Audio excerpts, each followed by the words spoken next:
E20 petrol വാഹനത്തെ ഒരു ഗുരുതരമായി ബാധിക്കുന്നുണ്ട്. അത് വാഹന ഉടമകളെ പോക്കറ്റ് കാലിയാക്കുന്ന ഒരു സമ്പ്രദായമായി മാറിയിട്ടുണ്ട്.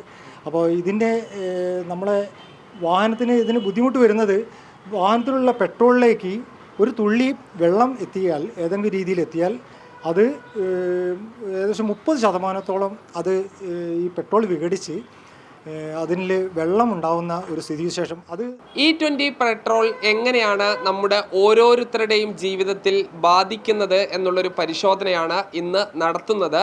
സാധാരണക്കാരൻ്റെ വാഹനമാണ് ബൈക്ക്, സ്കൂട്ടർ തുടങ്ങിയ ഇരുചക്ര വാഹനങ്ങൾ.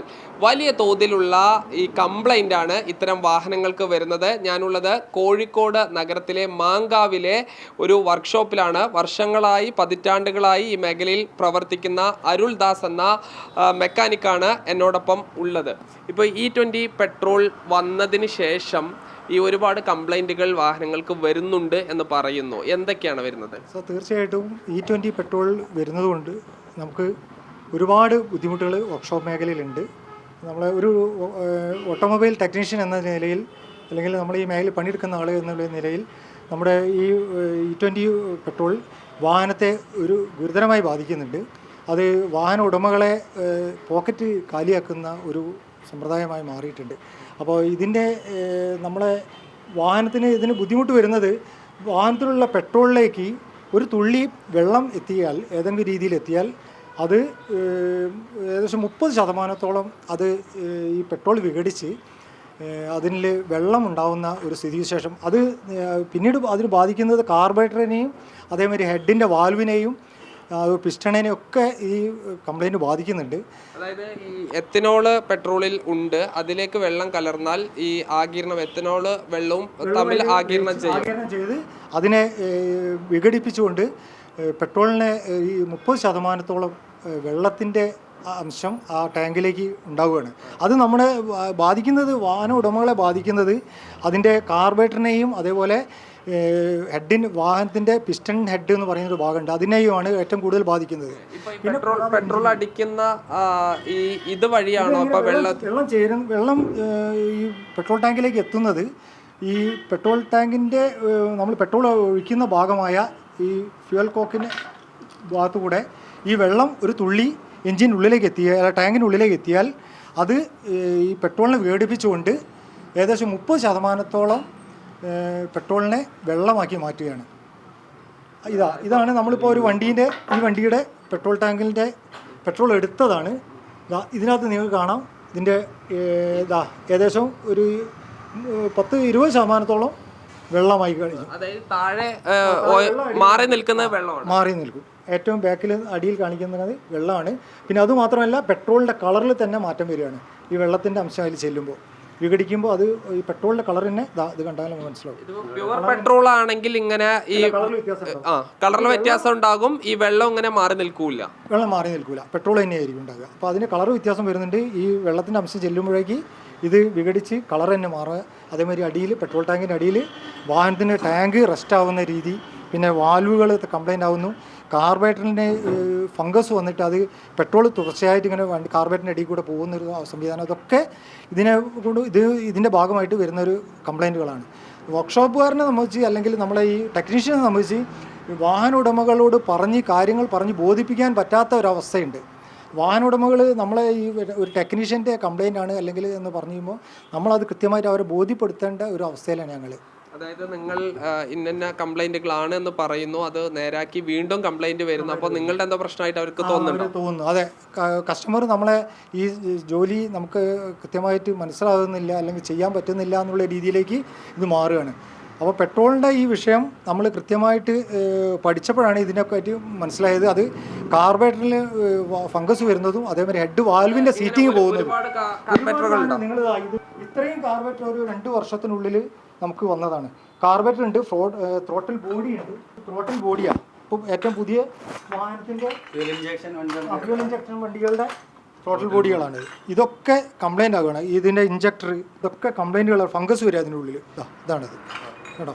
ഇത് വെള്ളം വന്നിട്ട് ഫംഗസായി ദ്രവിച്ചു പോവുക. അപ്പോൾ കാർബറേറ്റർ മൊത്തത്തിൽ മാറ്റേണ്ട അവസ്ഥ. ഒരു 4000-5000 റുപ്യ അല്ലെങ്കിൽ 7000 റുപ്യൊക്കെ യൂണിക്കോൺ വണ്ടികൾക്ക്, അതേമാതിരി നമ്മുടെ മറ്റേ ടി വി എസിൻ്റെ വണ്ടികൾ, അങ്ങനെയുള്ള വണ്ടികൾക്കൊക്കെ കുറച്ചും കൂടെ കോംപ്ലിക്കേറ്റഡ് ആയിട്ടുള്ള കാർബറേറ്ററുകളാണ്.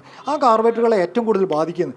അത് ബാധിച്ച് നമ്മൾ അത് എന്തെങ്കിലും ചെയ്ത് റിപ്പയർ ചെയ്യാൻ നോക്കിയാൽ അത് 1-2 പ്രാവശ്യം ചിലപ്പോൾ ശരിയായി കിട്ടും. പിന്നീട് അത് പെട്രോൾ ഇങ്ങനെ കാർബറേറ്ററിൽ നിന്ന് പുറത്തേക്ക് പോയിക്കൊണ്ടിരിക്കുന്ന ഒരു അവസ്ഥ. അത് നമുക്ക് കസ്റ്റമർക്ക് എങ്ങനെയാണ് ഇതിലൊരു കംപ്ലൈന്റ് വന്നു എന്നറിയുന്നത്? മിസ്സിംഗ് ആണോ അതോ വണ്ടി നിൽക്കുകയാണോ? അല്ല, വണ്ടി നമ്മൾ രാത്രി കസ്റ്റമർ ഒരു വാഹനവുമായിട്ട് വീട്ടിലെത്തിക്കഴിഞ്ഞാൽ അവർ വളരെ ബുദ്ധിമുട്ടി ഒരു വീട്ടിൽ റെസ്റ്റ് എടുക്കാനുള്ള സമയത്തായിരിക്കും അവർ വീട്ടിലെത്തുന്നത്. അപ്പോൾ ഈ വണ്ടി പെട്രോൾ പൂട്ടി അവർ കാർബറേറ്റർ പെട്രോളൊന്നും പൂട്ടൂല. അങ്ങനെ തുറന്ന് കീ എടുത്ത് ഒരു വീട്ടിൽ കിടന്നുറങ്ങിക്കഴിഞ്ഞാൽ പിന്നെ കാലത്ത് തുറന്ന് വണ്ടി വന്ന് നോക്കുമ്പോൾ വണ്ടിയുടെ അടിയിൽ മുഴുവൻ നമ്മുടെ പ്രതലത്തിൽ കംപ്ലീറ്റ് പെട്രോളായിരിക്കും. പിന്നെ വണ്ടിയിൽ ടാങ്കിൽ പെട്രോളും ഉണ്ടാവില്ല. അങ്ങനെയാണ് മിക്ക വാഹന ഉടമകൾക്കും സംഭവിക്കുന്നത്. അപ്പോൾ ഈ പുതിയ കാർബറേറ്റർ മാറ്റിക്കഴിഞ്ഞാലും ഈ പെട്രോൾ ലീക്ക് ഉണ്ട്? അല്ല, പുതിയ E20 പെട്രോൾ കാർബറേറ്റർ അതിന് പുതിയ മാറ്റങ്ങൾ വരുന്നുണ്ടെന്ന് പറയുന്നുണ്ട്. അതിൽ അതിൻ്റെ ഓറിങ്ങുകൾ മാറ്റിയിട്ടാണ് ഇപ്പോൾ കാർബറേറ്റർ വരുന്നത്. അപ്പോൾ ആ ഓറിങ്ങിന് കുറച്ചും കൂടെ ക്വാളിറ്റി വെച്ചിട്ടാണ് അവർ ചെയ്യുന്നത് പറയുന്നത്. ഇപ്പോൾ E20 എന്നുള്ളത് ഇനിയും കൂടുകയാണെങ്കിൽ, ഈ എത്തനോളിൻ്റെ അംശം ഇനിയും കൂടുകയാണെങ്കിൽ ചിലപ്പോൾ അതും ഏറ്റവും കൂടുതൽ പ്രശ്നങ്ങളില്ലേ. അപ്പോൾ ഓറിങ് മാറിയാൽ കുറച്ചൊക്കെ പ്രശ്നങ്ങൾ തീരുന്നുണ്ട്. ഇതിൻ്റെ ഉള്ളിൽ കാർബറേറ്ററിൻ്റെ ഉള്ളിൽ അതേപോലുള്ള ഫംഗസുകൾ വരികയാണ്. ഇതിൻ്റെ ഉള്ളിൽ അങ്ങനെ ഫംഗസുകൾ വരികയാണ്.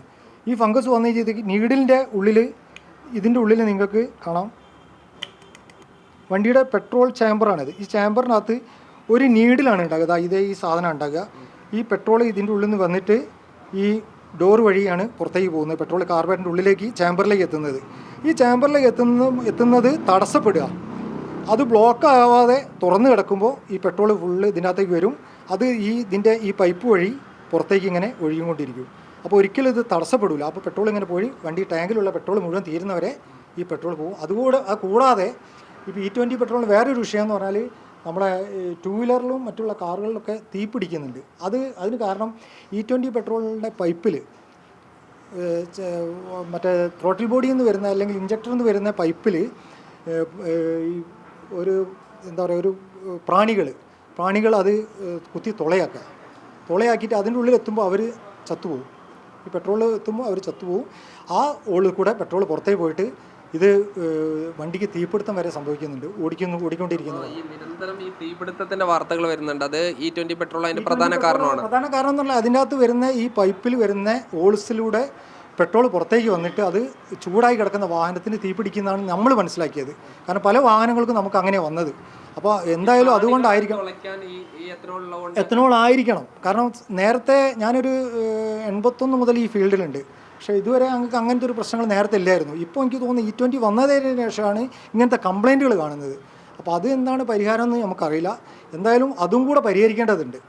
ഇതിപ്പോൾ ഈ 2 വീലറിൻ്റെ ഒരു പ്രശ്നമാണ് പറഞ്ഞത്. അതിൽ എഞ്ചിനെ ബാധിക്കുന്നുണ്ടോ? എഞ്ചിനെ ബാധിക്കുന്നുണ്ട്. എഞ്ചിൻ വാൽവ് സീറ്റിംഗ് പോകുന്നുണ്ട്. വണ്ടി ഓടിക്കൊണ്ടിരിക്കും, വണ്ടി ഓഫായി കഴിഞ്ഞാൽ പിന്നെ ആ സീറ്റിംഗ് സീറ്റിംഗ് കേടായി പോവുകയാണ്.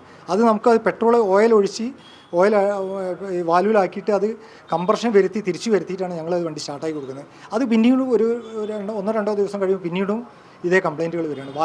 വാൽവിൻ്റെ സീറ്റിങ്ങിൽ കംപ്ലൈൻ്റ് ആയിട്ട്. ഇപ്പോൾ ഈ 4 വീലിന് സമാനമായ ഒരുപാട് പ്രശ്നങ്ങൾ ഉണ്ടാവില്ലേ? ത്രോട്ടിൽ ബോഡികൾ വരുന്ന അല്ലെങ്കിൽ ഇഞ്ചക്ടർ വരുന്ന വണ്ടികൾക്ക് ഏറ്റവും കൂടുതൽ പ്രശ്നങ്ങളുണ്ടാവും. കാരണം ത്രോട്ടിൽ ബോഡി വഴിയാണല്ലോ ഈ പെട്രോൾ പവർ കൊടുക്കുന്നത്. അപ്പോൾ അത് കംപ്ലൈൻറ്റ് വരുമ്പോൾ ഈ സീറ്റിംഗ് ഒക്കെ തയ്യാറാകുക, അല്ലെങ്കിൽ അതിൻ്റെ എന്താ പറയുക പൗഡർ ഉണ്ടാകുമ്പോൾ അത് ഓട്ടോമാറ്റിക്കായിട്ട് വാൽവുകളൊക്കെ അടയും. അപ്പോൾ അടഞ്ഞു കഴിഞ്ഞാൽ പെട്രോൾ കിട്ടാതെയാവും വണ്ടിയിലേക്ക്. അപ്പോൾ അത് കംപ്ലൈൻറ്റുകൾ കൂടുകയായിരുന്നു. പിന്നെ അതേപോലെ ത്രോട്ടിൽ ബോഡിയൊക്കെ തേയ്മാനം വരുന്നുണ്ട്. കാർ ഉൾപ്പെടെയുള്ള വാഹനങ്ങൾക്ക് വലിയ പ്രശ്നങ്ങളുണ്ട്. ഇപ്പോൾ നിങ്ങളുടെ കാര്യം 81 മുതൽ തുടങ്ങി എന്ന് പറഞ്ഞു. അപ്പോൾ ഈ ഒരു കുറഞ്ഞ കാലയളവിൽ ഇത്ര കാർബറേറ്റർ മാറ്റിയൊരു സംഭവം ഉണ്ടായിട്ടില്ല? ഇല്ല. നമുക്ക് തുടർച്ചയായിട്ട് ഇങ്ങനെ കംപ്ലൈൻറ്റുകൾ കൂടുതൽ വരും. നമ്മളൊക്കെ നേരത്തെ പഴയ വണ്ടികൾക്കൊക്കെ ജാവ പോലുള്ള അല്ലെ ബുള്ളറ്റ് പോലുള്ള പഴയ വണ്ടികൾക്കൊക്കെ നമ്മൾ കാർബറേറ്റർ റീകണ്ടീഷൻ ചെയ്ത് കൊടുക്കലായിരുന്നു. ഇപ്പോൾ അത് അങ്ങനെ ചെയ്ത് കൊടുക്കാൻ പറ്റാത്തൊരവസ്ഥയുണ്ട്. സർവീസ് ചെയ്യാൻ പറ്റുന്നില്ല, അത് മൊത്തം മാറ്റണം. കാർബറേറ്റർ യൂണിക്കോണിൻ്റെ ഒക്കെ കാർബറേറ്ററിന് 7,000-8,000 രൂപയാണ്. അപ്പോൾ അത് കസ്റ്റമറെ സംബന്ധിച്ചിട്ട് അത് വലിയൊരു വിഷയമാണ്. നമ്മളത് പറയുമ്പോൾ അവർ പറയും അത് വണ്ടിക്ക് 10,000 രൂപ വിലയുള്ളൂ, കാർബറേറ്റർ 8,000 രൂപ കൊടുത്തിട്ട് എങ്ങനെയാണ് നന്നാക്കി എടുക്കുക എന്നുള്ളതാണ് അവരെ ചോദ്യം. സ്വാഭാവികമാണ്. നമ്മളാണെങ്കിലും ആ പണം ചിലവാക്കുമ്പോൾ അതിനുള്ള ബെനിഫിറ്റ് ഉദ്ദേശിക്കുമല്ലോ. അപ്പോൾ അത് വണ്ടീൻ്റെ വാല്യൂ കുറവും ഇങ്ങനത്തെ സാധനങ്ങൾ പുതിയത് വാങ്ങി മാറ്റുമ്പോൾ ഒരുപാട് വിഷയങ്ങൾ ഒരു വാഹന ഉടമകളെ കീറുന്ന ഒരു അവസ്ഥ. അത് എന്തായാലും സർക്കാരൊക്കെ ശ്രദ്ധിക്കേണ്ട ഒരു വിഷയമാണ്. അത് എന്താണ് കാര്യങ്ങൾ നമുക്കറിയില്ല. വർക്ക്ഷോപ്പ് മേഖലയെ സംബന്ധിച്ചപ്പോൾ കൂടുതൽ വർക്ക് കിട്ടുന്നു എന്നൊക്കെ പറയുമ്പോൾ അതിൻ്റെ ഒരു വിശ്വാസ്യതയെ ബാധിക്കുന്നു. വിശ്വാസ്യത ബാധിക്കുന്നുണ്ട്. അതാണ് വിശ്വാസ്യത ബാധിക്കുന്നത്. നമ്മളെ എല്ലാ ആളുകളും, നമ്മളെ വർക്ക്ഷോപ്പ് മേഖലയിലുള്ള എല്ലാ ആളുകളും ഇതിനെപ്പറ്റി ചർച്ച ചെയ്തുകൊണ്ടിരിക്കുന്ന ഒരു വിഷയമാണ്.